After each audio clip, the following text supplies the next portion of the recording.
The San Antonio Spurs just slammed the door shut on the Minnesota Timberwolves, and now the matchup everybody's been waiting for is finally here. On one side, the undefeated defending champs, the Oklahoma City Thunder, the team half the league loves to hate watch, moving like the NBA's final boss behind Shai Gilgeous-Alexander and that terrifying defense. And on the other side, Victor Wembanyama and the Spurs, the young squad everybody kept saying was still a few years away. Well, clearly nobody told San Antonio that, because they just took down a team that reached back-to-back Western Conference Finals, and honestly, they made it look scary easy. Game 6 didn't feel like some nervous young group barely surviving the pressure. This was a straight-up 30-point demolition on the road, so this doesn't even feel like a future problem anymore. It feels like the Spurs are ready right now, and there are 4 massive reasons why this run suddenly looks very real. And the last one, that's the reason Oklahoma City might not be ready for what's coming. The biggest concern around San Antonio was always the same thing: youth. Nobody questioned the talent. Everybody could see the talent was there. The real question was whether this team was too young for playoff pressure. At some point, would the moment finally become too big?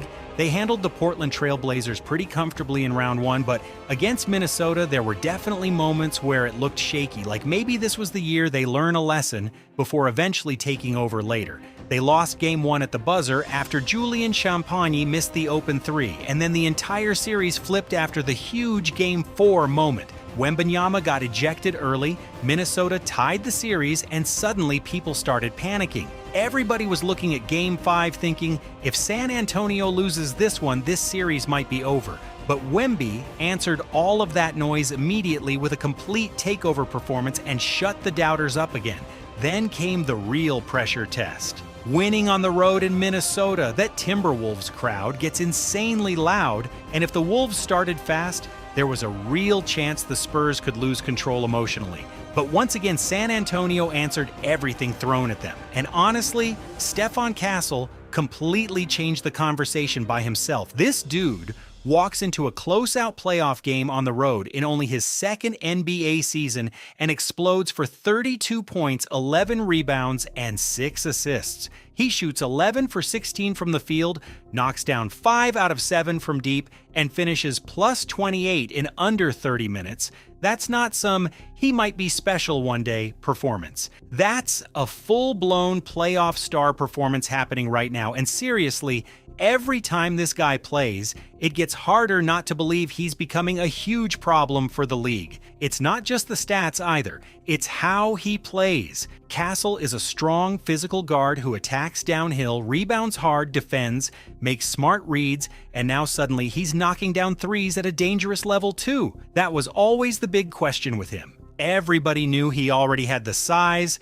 defense, playmaking, and ability to get to the line, but teams used to think they could sag off him and leave him open. Yeah, not anymore. 5 made threes against a team that just went to back-to-back Western Conference Finals is serious. And this wasn't just one random hot night either. Throughout these playoffs, he's averaging 16.7 points and 7.4 assists while shooting 52% effective field goal percentage. Sure, the turnovers still show up sometimes, but when a player impacts the game in this many ways, people stop caring about a few mistakes really fast. Then you look at Dylan Harper, and this situation gets even crazier. This is a rookie. Not only are these his first playoffs, this is literally his first NBA season period. And now he's giving the Spurs nearly 12 points per game off the bench on 55% effective shooting. That's not normal at all. What really stands out with Harper is how comfortable he already looks. He's not out there playing scared or trying to disappear into the background. He looks confident. He handles the ball well, gets to his spots, has polished footwork, rebounds, defends, and in Game 6, he gave them 15 points on 6 of 8 shooting off the bench. And the wild part? Harper is leading all playoff bench players in scoring right now. That's a massive development for San Antonio because now opposing teams can't relax even when the starters sit. The pressure keeps coming nonstop. And then there's De'Aaron Fox. Yeah, people have been debating his playoff performances, and sure, there have been some inconsistent moments, But let's be real, he still matters a lot to this team. Fox is averaging 18.6 points per game on 55% effective shooting, and more importantly, he brings stability. He looks like the experienced voice keeping everything under control when the pressure rises, and in Game 6, he stepped up exactly when they needed him most, with 21 points and 9 assists while shooting 8 for 10 from the floor. That balance between young, fearless talent and experienced leadership is becoming a real issue for the rest of the league. And moving forward, it's huge that De'Aaron Fox keeps stepping up like this. When he gets to his spots and starts knocking down those momentum-killing shots, it feels like San Antonio unlocks another level offensively. That's why all this talk about the Spurs having some three-guard problem honestly feels way too early. People keep acting like one of these guys has to go, but why rush to break this apart when it's clearly working? Maybe years from now, money forces a tough decision, but right now this trio is destroying teams. Stephon Castle, Fox, and Dylan Harper combined for 68 points on 25 for 34 shooting in Game 6. That's absurd. Minnesota had absolutely no answers for them at all. When one of those guards catches fire, the Spurs become dangerous. When two get rolling together, defenses start panicking. But when all three are attacking at the same time like they did in Game 6, it turns into a complete disaster for the other team. That's exactly what happened to the Minnesota Timberwolves. They got overwhelmed from every angle, and suddenly, none of their defensive adjustments mattered anymore. But the second reason this Spurs team suddenly feels championship ready is because Victor Wembanyama completely changes basketball logic. Normally, when a team plays this many guards, the obvious question is, where's the size? Where's the rim protection? Most teams would get bullied inside eventually, but San Antonio isn't built like normal teams because they've got Wembanyama standing back there looking like two defenders combined into one human being. Seriously, the Spurs' defensive strategy almost feels unfair at times. It's basically, Wemby handles the paint, everybody else go create chaos. Pressure the ball hard, chase shooters off the line, force mistakes everywhere, and if somebody slips past the perimeter defense, there's a 7'4" nightmare waiting near the rim anyway. That's what allows San Antonio to play so aggressively. Their guards can gamble, pressure ball handlers, and attack passing lanes because they know Wemby is behind them, cleaning everything up if things go wrong. And honestly, that's why their weakness at power forward doesn't hurt them nearly as much as it normally would. Of course, the Spurs would love some perfect forward who can shoot, defend, rebound, and switch everything. Every team wants that guy. But Wembanyama's impact is so ridiculous that San Antonio can survive without having the perfect roster balance. And that's not even disrespect toward Julian Champagnie because he's actually played really solid basketball during this playoff run. But realistically, he's undersized for that role. The crazy part is, it barely matters because Wemby erases so many problems defensively. You saw it clearly in Game 6. Wembanyama finished with 19 points, 6 rebounds, and 3 blocks, which honestly doesn't even feel like a huge night for him anymore. But then you look at Minnesota's front court and it gets ugly fast. Rudy Gobert finished with 0 points, 3 rebounds, and no blocks. Meanwhile, Julius Randle scored just 3 points on 1 for 8 shooting and finished minus 34. That's brutal. Minnesota's starting front court combined for only 3 points in an elimination game. Against most teams, that sounds impossible, but Wembanyama completely destroys offensive rhythm around the basket. And it's not just about blocked shots either. Sure, sometimes he makes those crazy highlight plays where he pins the ball against the glass and the arena loses its mind, but so much of his dominance never even shows up in the box score. It's the fear factor. Players start throwing floaters way higher than normal. Layups suddenly become rushed and awkward. Guys who usually attack confidently suddenly hesitate because they know Wemby is lurking nearby. That's what really breaks teams mentally. There's no comfort around the rim anymore. Even when players actually score on him, it still looks difficult and uncomfortable.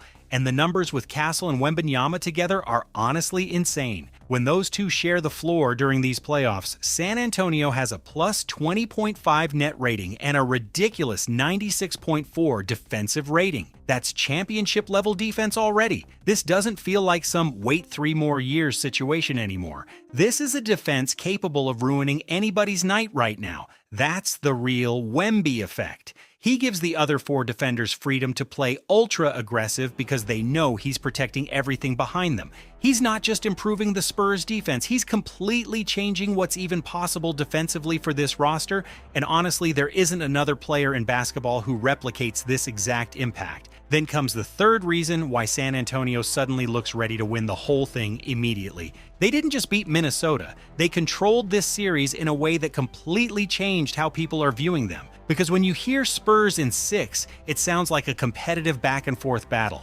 But that's honestly not what this series felt like at all. The 2 games Minnesota won came under extremely specific circumstances. One was decided by a missed buzzer-beater 3. The other happened after Wembanyama got ejected early. Outside of those moments, San Antonio controlled this matchup way more than people expected. Honestly, this series felt much closer to Spurs in 5 than Spurs in 6 because Minnesota never consistently looked comfortable, and Game 6 was the clearest example of that dominance. The Spurs walked into Minnesota, won by 30 points, led by as many as 37, and never trailed for a single second. That's not a young team barely surviving a playoff round. That's a young team announcing itself to the entire NBA. And the scary part was how calm they looked doing it. The Spurs didn't play like a team trying to prove they belonged on that stage. They played like a team that already believed they owned the moment. Every single time Minnesota tried to build momentum, San Antonio immediately answered. Castle hits a 3. Fox attacks the paint. Wemby shuts down the rim. Suddenly the Wolves' run dies before it even becomes dangerous. That's why people are starting to talk about this team differently now. Minnesota is experienced. That group has battled elite teams for years and been through serious playoff wars, but somehow San Antonio made them look inexperienced. That's the craziest part of this whole run. The Spurs are not supposed to look this mature yet. They're not supposed to handle pressure this calmly already. But that's exactly what's happening. And when a young team dismantles a battle-tested playoff group this easily, the next question becomes impossible to ignore. What does this mean for the Oklahoma City Thunder? Because that's where this entire conversation starts getting very serious. San Antonio Spurs versus the Oklahoma City Thunder. This is the matchup the entire NBA world has been waiting for. Oklahoma City are the defending champs. They're undefeated in these playoffs, and at this point, they've fully become the team everybody loves to root against. That's what happens when a team starts dominating this hard. Fans get tired of seeing the same squad win, and suddenly everybody starts searching for somebody, anybody, who can finally shake things up. And here come the Spurs, the young team, the future team. The squad everybody kept saying was still years away from competing seriously, except now they're suddenly standing right in front of the NBA's biggest powerhouse after completely handling Minnesota. And here's the part that should really make Thunder fans nervous. San Antonio already made OKC uncomfortable all season long. The Spurs went 4-1 against the Thunder during the regular season. Yeah, 4 wins against the defending champions. And these weren't meaningless random regular season games where nobody cared either. San Antonio beat OKC during the NBA Cup while the Thunder were fully locked in and trying to prove a point. Then they beat them again only days later, and on Christmas Day, with the basketball world watching closely and waiting to see if the Spurs could actually do it another time, they pulled it off again. That's why this matchup feels completely different from the usual young underdog versus dominant champion storyline. The Spurs have genuinely bothered this Thunder team all season long, not once, not twice, 4 different times. And they did it while Oklahoma City was rolling through the league, destroying everybody. During that NBA Cup stretch, OKC entered the matchup with a 24-1 record. Isaiah Hartenstein was available, Jalen Williams was playing. This wasn't some weakened version of the champs missing half the roster. The Spurs caught the Thunder while they were peaking and still beat them. Now here's the scary part for the rest of the NBA. San Antonio has improved even more since those games happened. Stephon Castle looks more confident now. Dylan Harper has taken another huge leap. Their offense just exploded for 139 points in a closeout playoff game, and Victor Wembanyama is controlling the paint like a defensive monster. This isn't even the same Spurs team Oklahoma City saw earlier in the season anymore. This version looks faster, tougher, and way more dangerous offensively. Now look, I'm not making an official prediction yet because honestly, this series deserves an entire conversation by itself. This matchup feels massive already, and it seriously has the potential to become one of the best playoff battles we've seen in years because the Thunder are still the champs for a reason.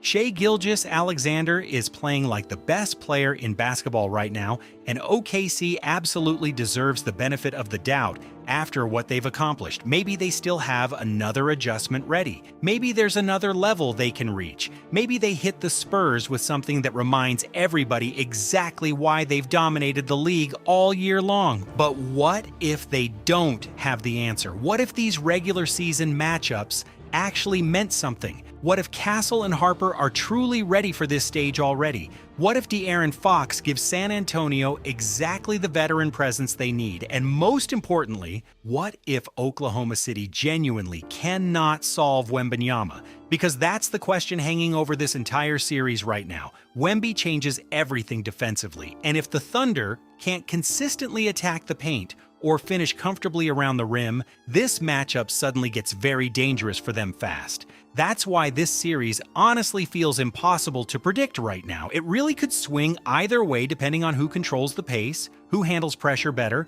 and whether OKC can survive San Antonio's defensive chaos. One thing is clear though, the Spurs are not playing like some rebuilding team anymore. They're playing like a team that believes the NBA belongs to them already.